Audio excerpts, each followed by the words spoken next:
గడ్డొచ్చాయి. ఇన్ని ఎగ్జాంపుల్స్ ఉన్నప్పటికీ, అంత సీనియర్ నేతలు అయినప్పటికీ కూడా కాంగ్రెస్ కి సంబంధించినటువంటి నేతలంతా కూడా ఇప్పుడు విమర్శించినటువంటి బీకే హరిప్రసాద్ కావచ్చు, ఈయన కూడా సీనియర్ లాగే కనిపిస్తున్నారు. అండ్ అంటే వీళ్ళు ఆర్ఎస్ఎస్ ని ఒక రిజిస్టర్ సంస్థ కాదంటున్నారు. అండ్ అసలు అంత డబ్బు వాళ్ళకి ఎలా వస్తుందని అడుగుతున్నారు. అంటే ఇవన్నీ ఎందుకని ఇప్పుడు ఇంత సెన్సేషన్ చేస్తున్నారు వీళ్ళు? ఇది చాలా మంచి ప్రశ్న అడిగాడు హరిప్రసాద్. తెలుసో తెలియక అడిగాడు, ఆర్ఎస్ఎస్ కు డబ్బులు ఎక్కడ వస్తాయని. ఆర్ఎస్ఎస్ అంటే రాష్ట్రీయ స్వయం సేవక్ సంఘ్. అవునండి. స్వయంగా ఎవరితో ఒత్తిడితో కాదు, ఎవరు ప్రేరేపిస్తే లేదు, ఎవరు డబ్బుల కోసం ఆర్ఎస్ఎస్ పనిచేయరు. స్వయం సేవక అనేవాడు ఏడాదిలో ఒకసారి తన ధన మన సమర్పణ అని అంటాం. ఆర్ఎస్ఎస్ లో ఇది ప్రాక్టీస్ లో ఉంది కనుక ఒక దినం గురు పూజోత్సవం దేశమంతా జరుగుతుంది. గురు పూజ, గురు పౌర్ణమి. ఆ రోజు దేశమంతా కూడా స్వయం సేవకులు ఎప్పుడూ పోకపోయినా, శాఖ ఈ మధ్య కాలంలో వెళ్ళకపోయినా ఆ రోజు తప్పకుండా వెళ్తారు. ఒక స్పెషల్ ఇన్విటేషన్ కూడా వస్తుంది, అయ్యా గురు పూజోత్సవం ఉంది ఈ రోజు అని. కనుక నేను ఉదాహరణకు నేను ఒక 40 ఏళ్లుగా ఆర్ఎస్ఎస్ కార్యకర్తను. 40 ఏళ్లుగా ఆర్ఎస్ఎస్ కార్యకర్త. నేను స్టూడెంట్ హుడ్ ఉన్నప్పటి నుంచి నేను కార్యకర్తను. అప్పట్లో నాకు జీతం ఉండేది కాదు. నేను ఏదో ₹2, ₹5 కూడా శాఖలో వెళ్ళి పెట్టేవాడిని గురు పూజోత్సవంలో.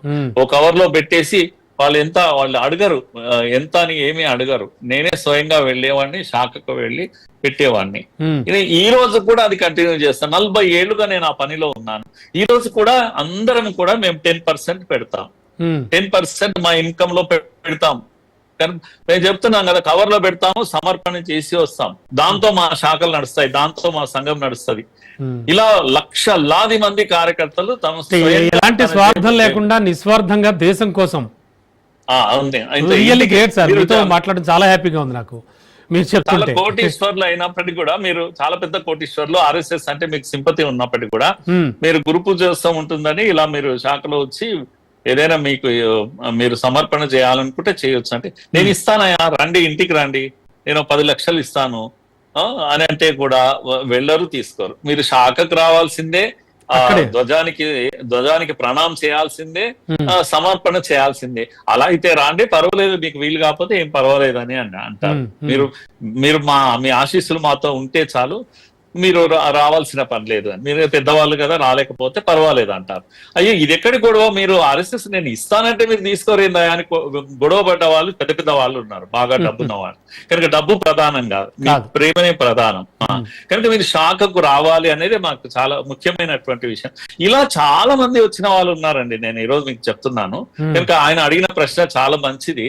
మరి ఈ ఖర్చులు కూడా ఈ డబ్బుతోనే సంస్థ నడుస్తుంది, ప్రయాణాలు అన్ని కూడా ఈ ఖర్చుతోనే నడుస్తుంది. అన్నిటికీ అకౌంట్ ఉంటుంది మా దగ్గర, అన్నిటికీ అకౌంట్. 10 పైసలు తేడా ఉండదు. ఈ రాసే అలవాటు ఉంది. మీరు ఆర్ఎస్ఎస్ లో పనిచేసే కార్యకర్తని ఎవరినైనా సరే మీరు ఎప్పుడైనా ఒక పనిలో దించి ఆయనకు 5 లక్షలు 2 లక్షలు ఇచ్చి పని చేయించండి, ఆ 1 లక్షకు దానికి మొత్తం అకౌంట్, నెల రోజుల పాటు చేసిన ఖర్చు, పెట్రోల్ ఖర్చు అన్ని రాసి పెడతారు. మీకు ఆశ్చర్యం అనిపిస్తుంది, అయ్యో ఇంత రాసి మళ్ళీ రిటర్న్ ఇస్తారు, ఇంత ఒక 5,000 మిగిలిందండి ఇది అని. ఇది ఎక్కడ కనపడదు మీకు. చిన్న పిల్లోళ్ళలో కూడా మీకు ఈ డిసిప్లిన్ కనిపిస్తుంది. అందుకే మోడీ గారు అన్నారు, క్రమశిక్షణకు మారు పేరు ఆర్ఎస్ఎస్ అని. ఊరికే అనలేదు, ఇవన్నీ కూడా ప్రాక్టీస్ లో నేర్పించినవి ఇవన్నీ కూడా. ఇదేదో హిందుత్వం కోసము దీని కొరకు నేర్పింది కాదు. ఇది జీవితంలో ఇది అవసరం, ఈ క్రమశిక్షణ. ఈరోజు చాలా మంది తల్లిదండ్రులు తమ దేశం కోసం దేశభక్తి, అంతే, దేశభక్తితో ఉండాలి, దేశం కోసం పాటుపడాలి. ఎస్, అలాంటి ఒక క్రమశిక్షణ. అంతేగాని మోడీ గారు ఇదేదో పాలిటిక్స్ కాదు, ఎర్రకోట పైన చాలా మాట్లాడడం, కనీసం 100 ఏళ్ల సందర్భంగానైనా ఒక మాట మాట్లాడదామని ఆయన మాట్లాడు. దీంట్లో రాజకీయం ఏముంటుంది? ఆర్ఎస్ఎస్ కు వచ్చేది ఏం లేదు, ఆర్ఎస్ఎస్ కు ప్రచారం అవసరం లేదు. ఎందుకంటే ఎనిమీస్ చేసే ప్రచారమే చాలా ఉంటది. ఆర్ఎస్ఎస్ అంటే తెలియని వాళ్ళు ఎవరండి ఈ దేశంలో? అవునండి. అంటే మరో కీలకమైనటువంటి వ్యాఖ్య, ఆర్ఎస్ఎస్ అయితే దేశ శాంతిని నాశనం చేయడానికి ప్రయత్నిస్తోందట. కేవలం తాలిబాన్లు మాత్రమే, అంటే వాళ్ళు మాత్రమే ఆర్ఎస్ఎస్ తో పోల్చదగిన వాళ్ళట. అంటే ఆయన వ్యాఖ్యలు చూడండి ఎట్లా ఉన్నాయో. అందుకే ఆర్ఎస్ఎస్ ని ఇండియన్ తాలిబాన్ అంటున్నాం. అది తాలిబాన్ మనస్తత్వం. ఆ మనస్తత్వం అలా మాట్లాడిస్తుంది ఆయనతోటి. 8,300 శాఖలు ఉన్నాయండి ఈ దేశంలో. పొద్దున్నే లేస్తే ఇన్ని ప్లేసెస్ లో 8,300 ప్లేసెస్ లో పొద్దున్నే 1 గంట పాటు మినిమం ప్రతి శాఖలో మినిమం 15-20 ఉంటారు. కొన్ని దగ్గర 100 ఉంటారు, కొన్ని దగ్గర ఎక్కువ ఉంటారు.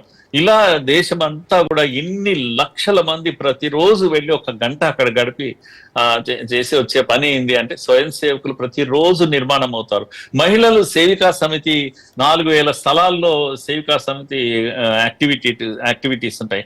వనవాసి యాక్టివిటీ ఉంటుందండి, చాలా మందికి తెలియదు. మీరు పాడేరు అడవుల్లో లేకపోతే అంబూజ్గడ్ అన్నారు కదా, మీరు అక్కడ అంతటగా వెళ్ళండి. అక్కడంతా కూడా ప్రచారకులు పనిచేస్తూ ఉంటారు. ఎంతో మంది ఆ ప్లేసెస్ లో వెళ్ళి గిరిజనుల కోసం, ఆదివాసీల కోసం వనవాసి కళ్యాణ ఆశ్రమం పనిచేస్తుంది. విశ్వ హిందూ పరిషత్ మీరు విని ఉంటారు. ఈ దేశంలో మొదటిసారి విహెచ్పి మొదటిసారి నొమాడిక్ పీపుల్ అనే వాళ్ళు ఉన్నారు. వాళ్ళ కొరకు ఏ సంస్థ పనిచేయలేదు ఈ దేశంలో ఇంతవరకు. ఒక RSS మంది నొమాడిక్ అంటే వీళ్ళు ఏమంటారు, సంచార జాతుల వాళ్ళు.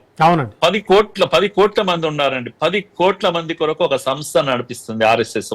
కేవలం వాళ్ళ కొరకు నడిపిస్తుంది. ఇప్పుడు వాళ్ళను స్టేబుల్ గా ఒక దగ్గర ఉండేటట్టు, వాళ్ళకి ఆధార్ కార్డు ఇచ్చేటట్టుగా ప్రభుత్వం వైపు నుంచి మొదటిసారి, అందుకే 2019లో అనుకుంటాను మోడీ గవర్నమెంట్ దీనికి ఇది చేసింది, వాళ్ళకు బోర్డు ఏర్పాటు చేసింది, వెల్ఫేర్ బోర్డు. నొమాడిక్స్ ను గుర్తించింది మొదటిసారి ఈ దేశంలో. ఎక్కడ ఉన్నారని ఈ సేవా కార్యక్రమాలు, ఎన్ని ప్రాజెక్ట్స్ ఉన్నాయి, లక్షల ప్రాజెక్ట్స్ ఒక సేవా భారతి ఆధ్వర్యంలో నడుస్తుంటాయి.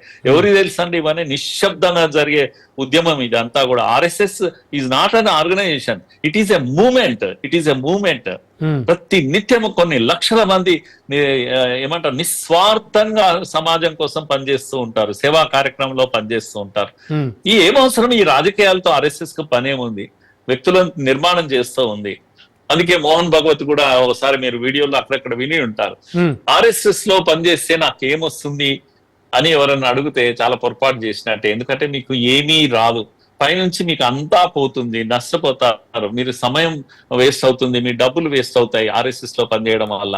కనుక RSS లో పనిచేస్తే నష్టమే గాని లాభం లేదు. కనుక నష్టానికి ప్రిపేర్ అయితే రండి పనిచేయండి అని ఇంత గట్టిగా పబ్లిక్ గా ఆయన పిలుపునిస్తారు స్వయం సేవకులకు. ఇది నిజం.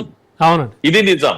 పని చేయడం వల్ల మీరు ఆర్థికంగా కొంత నష్టపోతారు. నేను 30 ఏళ్ల నుంచి నేను టూర్ చేస్తున్నానండి, దేశమంతా పర్యటన చేస్తాను. చాలా మంది తెలియక అడుగుతూ ఉంటారు, అవునండి మీరు ఫ్లైట్ లో కూడా పోతుంటారు కదా బాగా అటు ఇటు, మరి ఇవన్నీ డబ్బులు ఆర్గనైజేషన్ ఇస్తుందా అని. ఇవ్వదు అని చెప్పాను.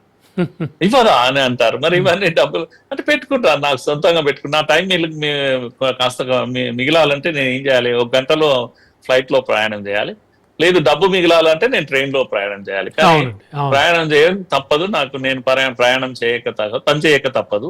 దాని కొరకు డబ్బు ఖర్చు పెట్టుకుంటానా, టైం ఖర్చు పెట్టుకుంటానా, నేను సమయం ఇస్తాను, పనిచేస్తాను. ప్రతి కార్యకర్త ఇంతే. నా గురించి అని నేను చెప్పలేను. స్వయం సేవక్ అనేవాళ్ళు ఇలా పనిచేస్తూనే ఉంటారు, నిరంతరంగా పనిచేస్తారు, నిశ్శబ్దంగా పనిచేస్తారు. కనుక ఇది చాలా మంది తెలుసు, చాలా మందికి తెలియదు. దుష్ప్రచారం మాత్రం నిరంతరం జరుగుతూ ఉంటుంది. బురద జల్లే కార్యక్రమం జరిగింది. అంటే సార్